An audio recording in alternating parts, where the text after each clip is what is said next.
Marceline was always a kind and somewhat naive girl.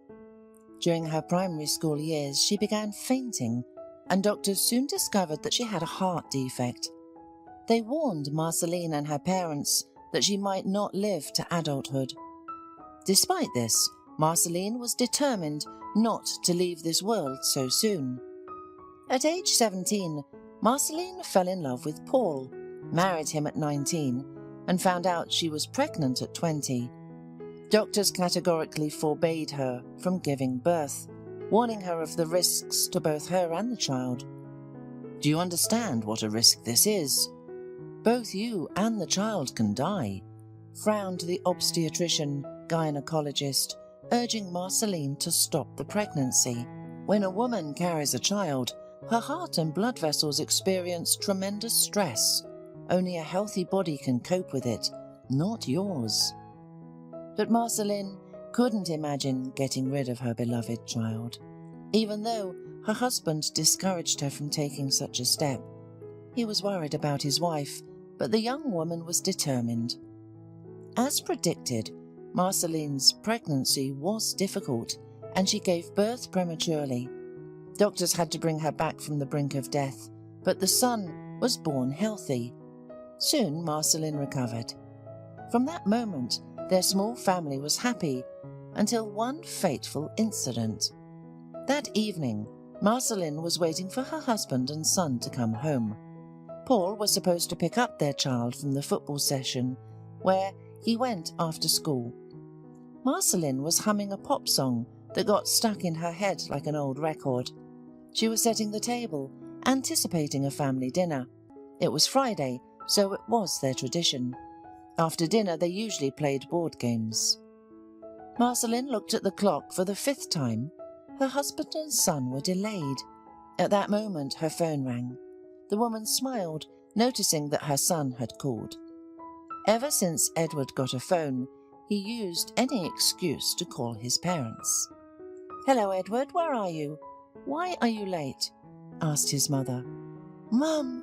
The child's voice, filled with horror, came from the receiver, and the smile vanished from Marceline's face. She sat on a stool, feeling her strength leave her instantly. "What happened?" she whispered, turning pale. "Mum, Dad doesn't move," the child said. The words pierced the woman's heart. Her lips trembled. She closed her eyes and tried to take a breath. "Edward, where are you? Are you okay? Explain what happened." Then Marceline heard the most terrible sound for any mother, her child's crying. It wasn't crying over just a broken knee or because he didn't get a toy. Edward was crying rackingly. We crashed," the child muttered. Marceline jumped up, rushing around the kitchen like a tiger in a cage. Her hand was squeezing the phone so hard that the plastic was about to crack. "Edward, tell me where you are. I'm coming." Marceline realized she had to hang up and call the police, but she couldn't drop her son's call. With a heavy heart and trembling, Marceline reassured her child that everything would be okay, and then called the police. They informed her that they had already responded to the scene, and once Marceline learned where the accident had occurred, she rushed there. Upon arrival, she saw her son in the ambulance. The woman rushed to him, feeling a wave of relief, but it was short-lived. "Where's my husband?" she asked. "What happened?" "A truck cut off the car," the officer explained. "Your husband drove straight into it at high speed. The child was in the back in a car seat. He is unharmed. The impact hit the front of the car and crushed it. The man died on the spot. I'm sorry." Marceline felt like her heart had shattered into a million pieces. However, she knew she had to be strong for her son. She had risked her life to give birth to him, and now she would do everything to make him happy. So Marceline began to live for Edward. She tried to fill the void left by her husband, working hard, going to her son's football matches, and working on her computer at night. Marceline was an advertising designer and had completed courses during her maternity leave. Her talent helped her quickly earn a good reputation among clients. Living without her beloved was difficult. Marceline thought that when Paul died, part of her heart was ripped out of her chest and buried in the ground. However, time passes, and even the deepest wounds can heal. When Edward was 13, Marceline met Ron. Ron was very handsome, especially in his military uniform, since he was an officer. Many years ago, Ron came to the city from the village, enrolled in a military school, and was assigned to the town where Marceline and Edward lived. The future spouses were introduced by mutual friends. Ron immediately fell in love with the modest, sweet Marceline. At first, the woman gently rejected his advances, until her friend tried to talk sense into her. "What's wrong with you, Marceline? Have you gone crazy? Ron is an eligible groom. He has a good job, and you're alone, turning your nose up at such a man. Who else will take you with your boy? Your husband has been dead for a long time. It's time to take off the widow's dress." Marceline was surprised and even offended. "I'm not saying that Ron is bad. It's just not interesting to me." "You're a fool, Marceline. We just want what's best for you," her friend retorted, not expecting resistance. "Think for yourself. Edward also needs a male authority figure. You yourself said that he's thinking about a military school. That's what he needs, a stepfather like Ron." It's unclear what tipped the scales of doubt, the words of Marceline's friends or Ron's courtship, but soon she agreed to go on a date with him. One date led to another, then the third. Ron seemed like a simple, kind person, and his soul was open. "If I stayed in my village, I would have definitely drunk myself to death," Ron confessed honestly. "There's nothing to do there, only drinking. There is no work at all. And I have a bad inheritance. My father was a heavy drinker." Time passed, and Ron quickly found a common language with Marceline's son. They often went out together into nature, to the movies, and to football matches. Gradually, Marceline became attached to Ron. It wasn't the same love she had had for her late husband, but the feelings were sincere and tender. Ron, on the other hand, was head over heels in love with Marceline. Sometimes he acted like a schoolboy in love, showering her with flowers stolen from someone's flower bed, singing songs under her window with his guitar, to the annoyance of their neighbours.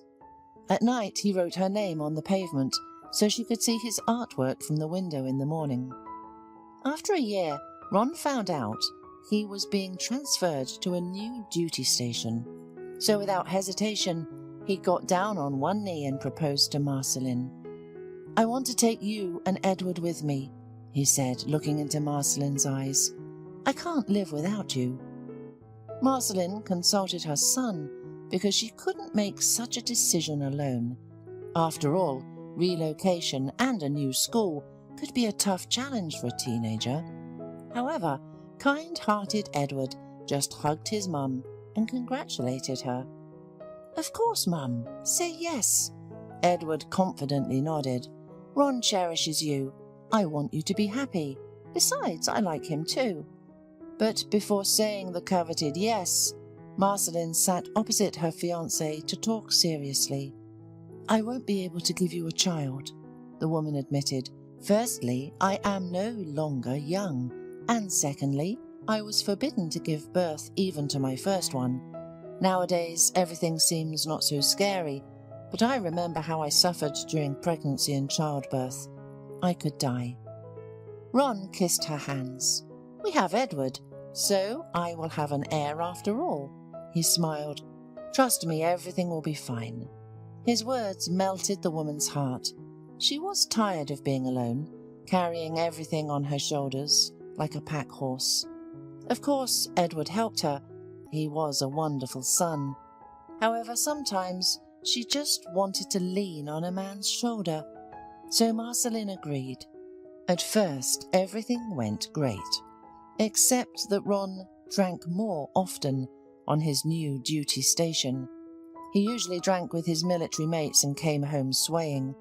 Invariably, He brought his wife a bouquet of flowers so she wouldn't scold him, and explained his condition with various reasons: someone's birthday, promotion, or his own promotion. Marceline understood that her husband's service was very stressful and never scolded him.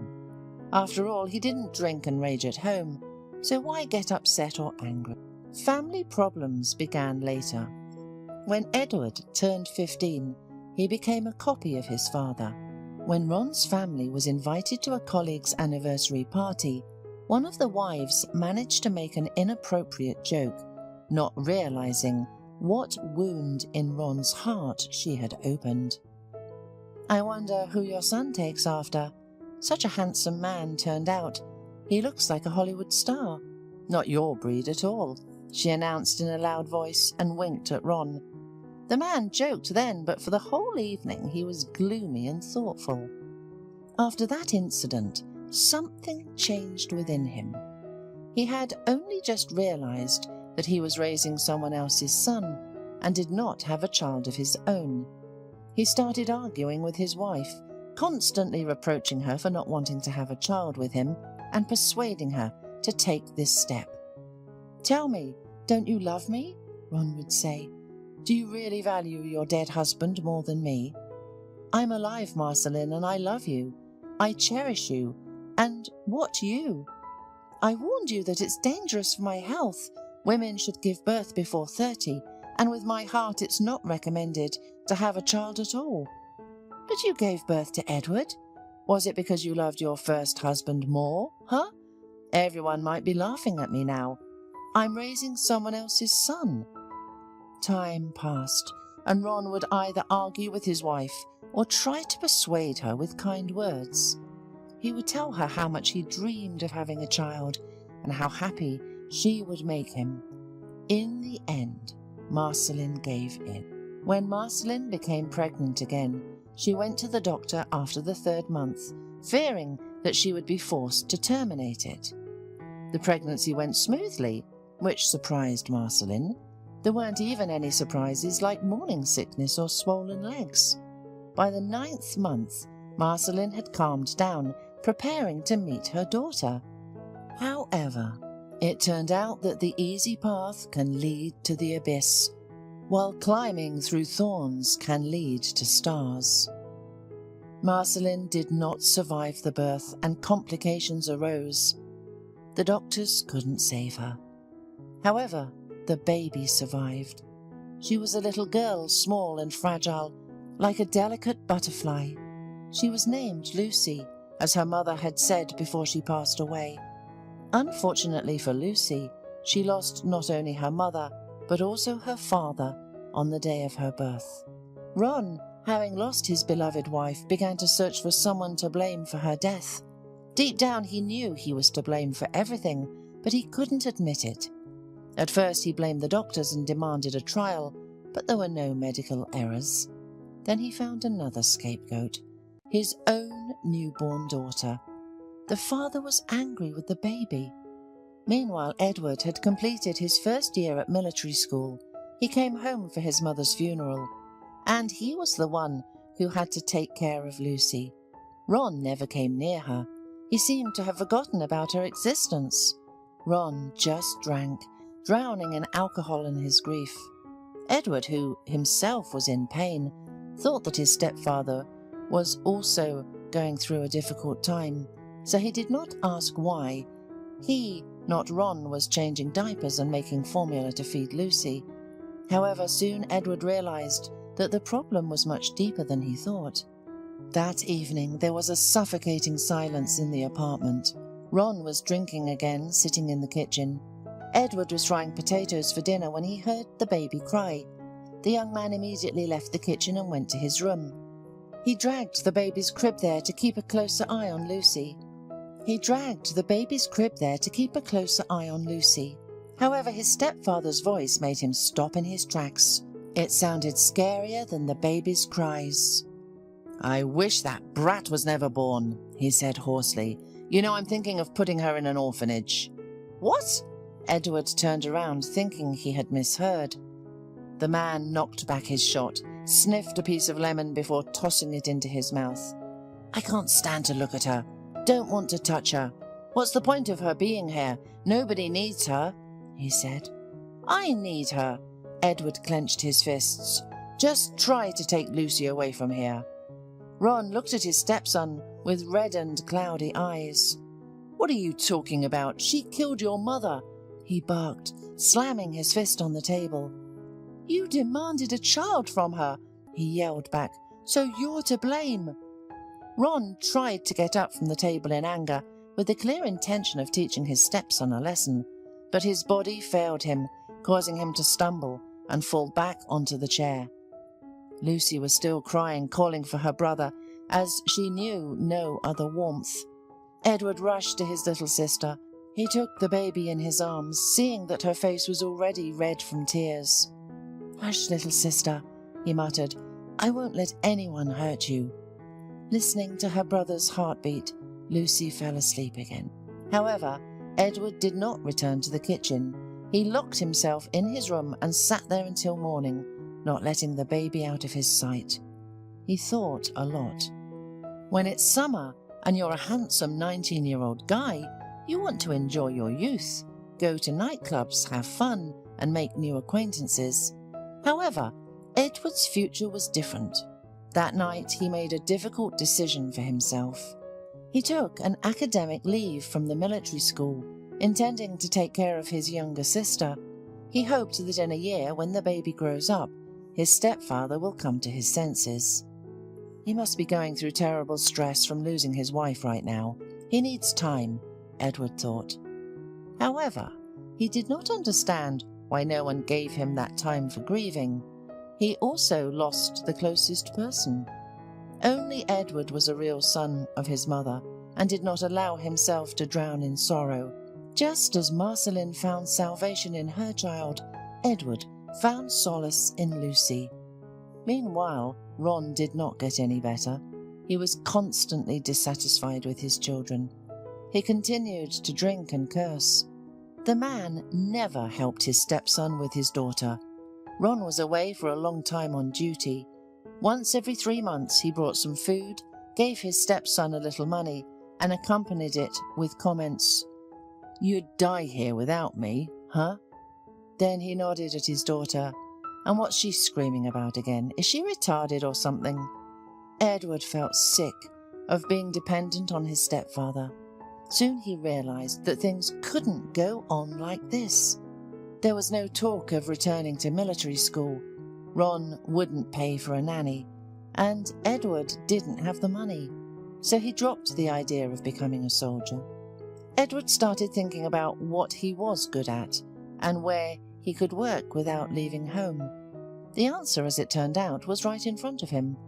Once, an old client sent a message to Edward's mother, not knowing that she had died. Edward read the message without much enthusiasm. It turned out that the client offered a good fee for a series of advertising posters. Edward typed a concise and slightly biting response on the keyboard that his mother had died and they, to his deepest regret, would have to find another designer. However, he didn't send it. His fingers froze on the button. He reread the technical task again, then stopped at the fee and swallowed saliva. Really? Muttered Edward. He glanced at Lucy. She was sitting on the floor sorting toys. Her faded dress bothered Edward. He was tired of washing it. The baby got things dirty quickly and his stepfather didn't give money to buy new ones. The older brother closed his eyes. He tiredly rubbed his face. He remembered the words Ron yelled at him in the face yesterday, spraying saliva and breathing booze. Get rid of this retarded girl out of my sight. He pointed at the crying girl with a shaking finger. I don't want to see her. She killed her mother. She's a monster. Ron raged only because little Lucy fell and hurt herself. Seeing this, the man decided she was underdeveloped. Thinking about all this, Edward erased his response and wrote a new one. Everything will be done. From that day on, he used every free minute to learn or create. Fortunately, Edward inherited artistic talent from his mother. School teachers always noted this, making him draw posters for competitions and school events, but he'd never paid much attention until now. This time, he took a risk. He took his mother's graphic tablet, started studying programs and the intricacies of design art. When he sent his work to the customer, his heart beat so hard in his chest that it felt like he had already run a marathon. Edward waited for an answer all day. By evening he had already despaired, deciding that they had seen through him, and the works would be sent back and criticised. After all, his mother was a professional, and he was self-taught. And besides, time was short. However, when Edward was feeding his sister, making a spoon airplane and buzzing, he received a response. "Everything is cool. We send it to print. Where should we transfer the money?" Edward let out a loud exhalation and then laughed. Lucy didn't understand what made her brother laugh, but she also started laughing. Edward looked at her dirty face with traces of dinner, picked up his little sister and hugged her. Remembering that the child had just eaten, the boy calmed down, but still hugged the baby to him. "Everything will be fine with us, Lucy," he promised. Edward kept his promise. He took on tasks for designers, worked in any spare time. With each completed project, he became more inspired, constantly developing skills and following trends in the world of graphic design. Of course, there were also unpleasant moments. For example, difficult clients with numerous revisions. Once, someone cheated Edward out of a payment for a job. From that moment on, he implemented a system of prepayment. Although he endured Ron's reproaches, Edward didn't tell his stepfather anything about his new income. Instead, he simply saved money until he could leave his stepfather's home. When it occurred, he went to court to take custody of Lucy. Ron didn't resist, as his daughter was never important to him. But that was only the beginning of the story for the brother and sister. When Lucy was 2.5 years old, she already spoke well. She called Edward either brother or daddy, as she didn't know another father. She also became very curious and asked millions of questions. One evening, as Edward was putting his little sister to bed, he told her a fairy tale. He couldn't remember the plot of Cinderella or Puss in Boots, so he made up beautiful stories on the spot about princesses, knights, dragons and other fairy creatures. "What was the elf like?" Lucy asked him in the middle of the story. Edward stumbled. "With pointy ears and white hair." "Pointy? What does that mean?" "If you fall asleep, I'll draw it in the morning," Edward promised, yawning. Lucy tried to fall asleep. She really wanted to see the elf, and Edward had to keep his promise. He drew a beautiful elf when Lucy sat on his lap, then a dragon, and then a princess in a ball gown. When Lucy became afraid of the dark, Edward invented a tale about fairies who lived on little stars and came to sleeping girls in their dreams. Lucy also asked him to draw the fairies. "They know what I look like, but I don't know what they look like," the child exclaimed. Edward began drawing illustrations for his own fairy tales to delight his sister. This is how books authored by Edward appeared in their library. One of his friends saw the books and suggested that Edward publish them online. "What if someone buys them?" he shrugged. "The books are cool." Edward shrugged but didn't dismiss the idea. What he didn't expect was the insane popularity of his work. So, Edward went from being an advertising designer to a children's book author. The stories were touching and kind because he told them to his beloved sister. Later, fame descended upon the brother and sister. People loved the story of a young man who cared for his younger sister and wrote her fairy tales. Edward was embarrassed by the attention, but it led to something wonderful. One day, a young woman came to their house. Blushing, she asked Edward for an interview for the newspaper. Her name was Maggie. She was a student on an internship. She was told to take an interview of anyone worthy of admiration. She chose Edward, as she was subscribed to his social media account and even bought his books. She asked him to sign them. "Do you have brothers or sisters?" Edward asked. "No," the girl blushed and then looked at him slyly. "Maybe I'm also afraid to sleep alone in the dark. Do you have any advice for adult girls?" Later, Maggie confessed that she was embarrassed by her silly flirting. She had no experience of communicating with men, and Edward really wanted to impress her, so she blurted out something she read in a woman's magazine. However, it was precisely the fact that Megan blushed to the roots of her hair and flirted with Edward that made him laugh. 2 years later, Maggie became his fiancée, and later his wife. Meanwhile, Lucy grew up as a happy child who knew no sorrow.